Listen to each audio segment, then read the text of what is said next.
अचानक हुए इस हमले से जहाज पर मौजूद सभी सेवक और सैनिक चिल्लाने लगे। लुटेरों का जहाज बहुत पास आ रहा था। गुरुन और उसके सैनिक दूर दूर तक इस हमले के लिए तैयार नहीं थे।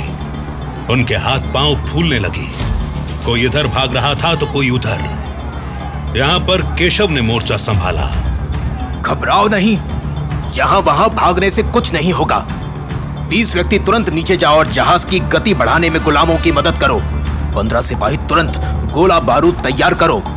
अब इनसे लड़ सकते हैं और 30 सैनिक यहीं मेरे साथ जहाज के कोने कोने पर जाकर छुप जाओ।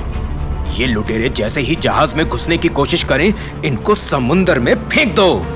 केशव का हुक्म मानने से पहले सारे सेवक और सैनिक व्यापारी गुरुन का चेहरा देखने लगे। गुरुन को सिर्फ अपनी जान की परवाह थी। अरे मुंह क्या ताक रहे हो? जैसा ये कहते हैं वैसा ही करो। केशव मुस्कुराया और सटीक हमला करने की योजना बनाने लगा। सब अपने अपने काम करने निकल पड़े। केशव जी, मेरे सैनिक और सिपाही मेरी सुरक्षा के लिए तो ठीक हैं, पर ये युद्ध करना नहीं जानते। घबराइए नहीं गुरुन जी, ये हथियार चलाना तो जानते हैं ना। मृत्यु का भय इन्हें युद्ध करना भी सिखा देगा। लुटेरे बहुत चतुर हैं, पर इनका जहाज कोई बहुत मजबूत नहीं है। इतने पतले जहाज को आसानी से तोड़ा जा सकता है। आसानी से? देखते ही देखते लुटेरों का जहाज गुरुन के जहाज को बर्बाद करने लगा। एक बड़ा गोला केशव के मुंह के सामने से जहाज के एक छोटे से हिस्से को तोड़ता हुआ पानी में जा गिरा। गोला बारूद छोड़ना शुरू करो, जल्दी! केशव को रुद्रवीर की कमी खल रही थी। रुद्र ऐसे मौके पर सेवकों के दिल में वो आग भर देता था कि कमजोर से कमजोर आदमी के अंदर भी बादशाह से लड़ने की हिम्मत आ जाती थी। केशव दौड़ता हुआ निचले तल में गया, जहां अपराजिता की छोटी सी कोठरी में रुद्रवीर बेहोश पड़ा था। अपराजिता रुद्रवीर के पास बैठी उसके माथे पर पानी की गीली पट्टी रख रही थी। अपराजिता, जहाज पर लुटेरों ने हमला कर दिया है। मैं हर संभव तरीके से उन्हें हराने का प्रयास कर रहा हूँ, लेकिन यहाँ के सेवक हमारे सेवकों जैसे बहादुर नहीं है। चाहे कुछ भी हो जाए, तुम रुद्र का साथ नहीं छोड़ना। इस कोठरी को ऐसा छुपा दो जैसे ये यहाँ है ही नहीं। रुद्र को बचाना बहुत आवश्यक है अपराजिता। रुद्र ही हमारी क्रांति का चेहरा है। ऊपर से सिपाहियों के चिल्लाने की आवाज आ रही थी। लुटेरे हमला कर चुके थे। केशव ने रुद्र के हाथ पर हाथ रखा और आंख बंद करके प्रार्थना की। हे रुद्रवीर, अपनी असीमित शक्ति का एक अंश देने की कृपा करो। तुम्हारा एक अंश इन सारे दुष्टों पर भारी होगा। अपराजिता की आंखें फिर जुगनुओं की तरह चमकने लगी थी। केशव ने जहाज के ऊपर आकर ऐसा नजारा देखा कि उसकी आंखें फटी रह गईं। 100 से अधिक लुटेरे हर तरफ हंगामा मचा रहे थे। व्यापारी गुरुन कहीं दिखाई नहीं दे रहा था। केशव भी युद्ध में शामिल हो गया। एक काले भुजंग लुटेरे ने केशव के पैरों की तरफ रस्सी फेंकी। केशव उछला और उस लुटेरे की खोपड़ी में तलवार घुसा दी। तभी एक और हट्टे कट्टे मजबूत लुटेरे ने केशव के पेट में तलवार मारने की कोशिश की, पर केशव ने फुर्ती से उसका हाथ काट दिया। इसी पल अचानक 2 लुटेरे एक साथ केशव पर टूट पड़े। केशव के हाथ से उसकी तलवार छिटक गई। केशव ने फिर भी हार नहीं मानी और उन दोनों से बचते हुए एक का तलवार वाला हाथ पकड़ा और फुर्ती से दूसरे की छाती में मार दिया। फिर उसी के हाथ से उस लुटेरे की गर्दन साफ कर दी। इस खून खच्चर में अकेले केशव ही था जो लुटेरों पर भारी पड़ रहा था। एक पल को सांस लेने के लिए वो जैसे ही रुका, उसने देखा कि व्यापारी गुरुन के कुछ सिपाही घुटने टेक चुके हैं। वो हाथ ऊपर करके जमीन पर बैठे लुटेरों की गालियां सुन रहे थे। केशव को बहुत गुस्सा आया। उसने पलक झपकते ही 8 लुटेरों को बीच से काट डाला। जाने क्यों केशव को महसूस हो रहा था जैसे सच में उसकी प्रार्थना सुन ली गई थी। उसके अंदर रुद्र की शक्ति आ चुकी थी। केशव की बहादुरी को देख लुटेरों का सरदार खुद जहाज पर कूद पड़ा। केशव ने देखा कि यह लुटेरा सरदार लंबाई और वजन में रुद्रवीर से भी ऊंचा और तगड़ा था। इस व्यापारी की नाव में ये परमवीर योद्धा कौन है? लुटेरो, इसे बांधकर मेरे पास लाओ। केशव को बांधना तो दूर, हाथ लगाना मुश्किल हो रहा था। कोई लुटेरा उसके आसपास भी आता तो केशव उसका हाथ या सर काट देता था। कुछ सिपाहियों ने केशव की तरफ तीर चलाकर हमला किया, पर जाने केशव के अंदर कैसी फुर्ती आ गई थी कि उसने सारे तीरों को हवा में ही अपनी तलवार से तोड़ दिया। इन बच्चों को ही भेजता रहेगा नीच। दम है तो खुद आके लड़ मुझसे। लुटेरे सरदार ने अपने कुछ सिपाहियों को गुप्त इशारा किया और गज भर लंबी तलवार लेकर केशव के पास पहुंच गया। बहुत बहादुर है तू, तेरी अच्छी कीमत मिलेगी। कीमत? छोटी रियासतों के राजा और उनके मंत्री बहादुर योद्धाओं की हड्डियों का चूरा दूध में मिलाकर पीते हैं ताकि उनको बहादुर संतान मिले। तेरी हड्डियों का चूरा मैं अभी बनाता हूँ। सरदार ने केशव पर हमला किया, लेकिन केशव तुरंत नीचे हुआ और सरदार की जांघ पर तलवार घुसा दी। केशव उसके पैरों के नीचे से निकला और उसकी कमर पर तलवार से चीरा लगा दिया। सरदार फिर चिल्लाया, लेकिन इस समय दो बौने लुटेरों ने केशव की पीठ में छोटी छोटी कटारें घोंप दी।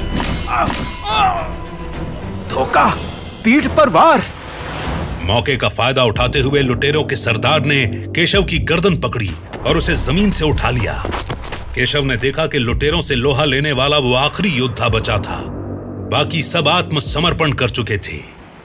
जितने भी मर्द दिखाई पड़े उन्हें मार दो। जो भी राशन, खाद्य पदार्थ या स्त्री दिखे उसे उठा लो और इस बहादुर योद्धा का उपचार करवाओ। मैं इसको जीवित ही बेचूंगा।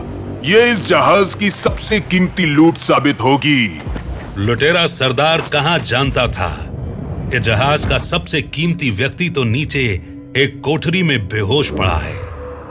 लुटेरे हर एक दरवाजे और कोठरी में घुस घुस कर जांच कर रहे थे कि उसमें क्या रखा था।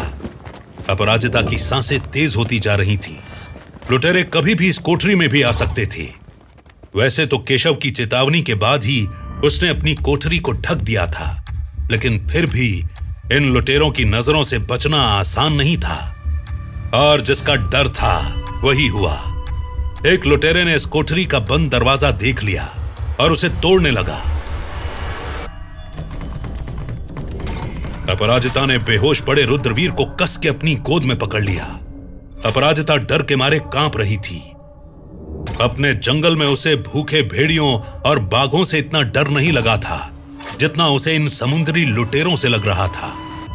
अपराजिता ने अपने डर को किनारे किया और रुद्रवीर को पुराने कपड़ों से ढक दिया और उसके आगे आकर खड़ी हो गई। दरवाजा टूट गया और वो लुटेरा अंदर आ गया। अपराजिता ने खुद को तैयार कर लिया था। अपराजिता के नाजुक बदन और सांवली रंगत को देख उस लुटेरे का मन वासना से भर गया। अपराजिता यही चाहती थी। वो मुस्कुरा दी। लुटेरा जैसे ही उसके इतनी पास आया कि वो एक हाथ बढ़ाकर उसे छू सके, वैसे ही अपराजिता ने लुटेरे की गर्दन में चाकू घुसा दिया। एक लुटेरा अभी मरा भी नहीं था कि तीन और वहां आ गए। अपराजिता ने तीनों को एक साथ वश में करने की कोशिश की। उसने तीनों को बारी बारी से घूरा। लुटेरे आगे बढ़ने के बजाय जहां खड़े थे वहीं रुक गए, पर एक साथ तीन जनों को अपने काबू में करना अपराजिता के लिए मुश्किल हो रहा था। उसका सर दर्द से फटने लगा। तभी चौथा भी आ गया। यह बाकी लुटेरों से ज्यादा मोटा और ताकतवर था। अपराजिता को अपना अंत नजर आ रहा था। उसने झट से अपनी सारी शक्ति झोंक दी और तीनों लुटेरों को बेहोश कर दिया, पर चौथे ने पास आकर अपराजिता को एक थप्पड़ मारा। अपराजिता बेहोश होकर गिर पड़ी। बहुत अच्छी है तू, सरदार के पास पहुंचा दी तो वो तुझे नोच खाएंगे। अच्छा हुआ ये चारों मर गए, तुझे तो मैं अपने लिए रखूंगा।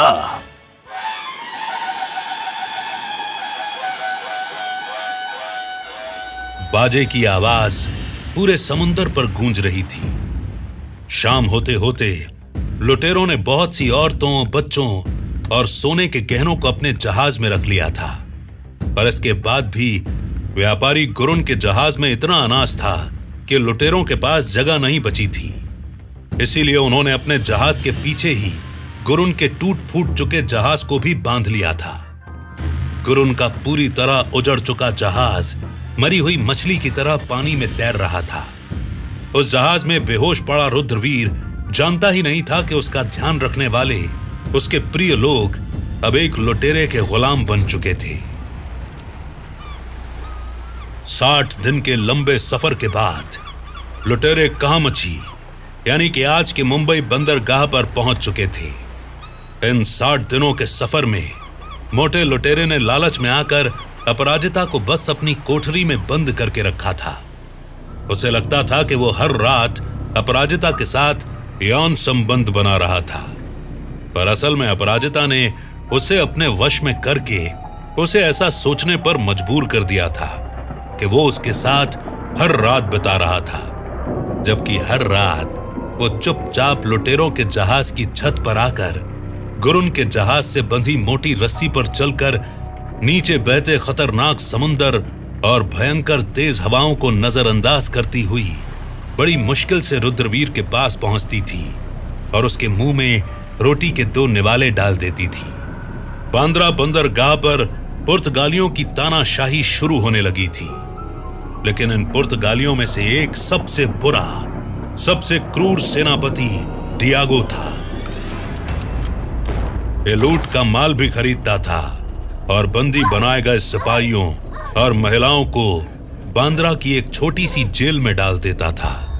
इस जेल की रखवाली हिंदुस्तानी सिपाही ही करते थे, पर उन सिपाहियों और कैदियों पर नजर रखने के लिए 7 समंदर पार से कुछ सैनिक और 2 अनोखे जानवर मंगवाए गए थे।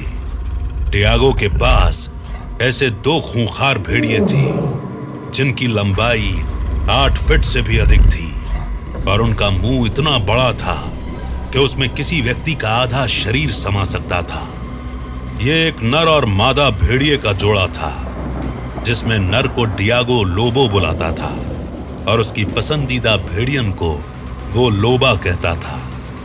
लोबा, जिसने अपराजिता को जैसे ही जेल के अंदर घुसते देखा, वो उसको खाने के लिए टूट पड़ी,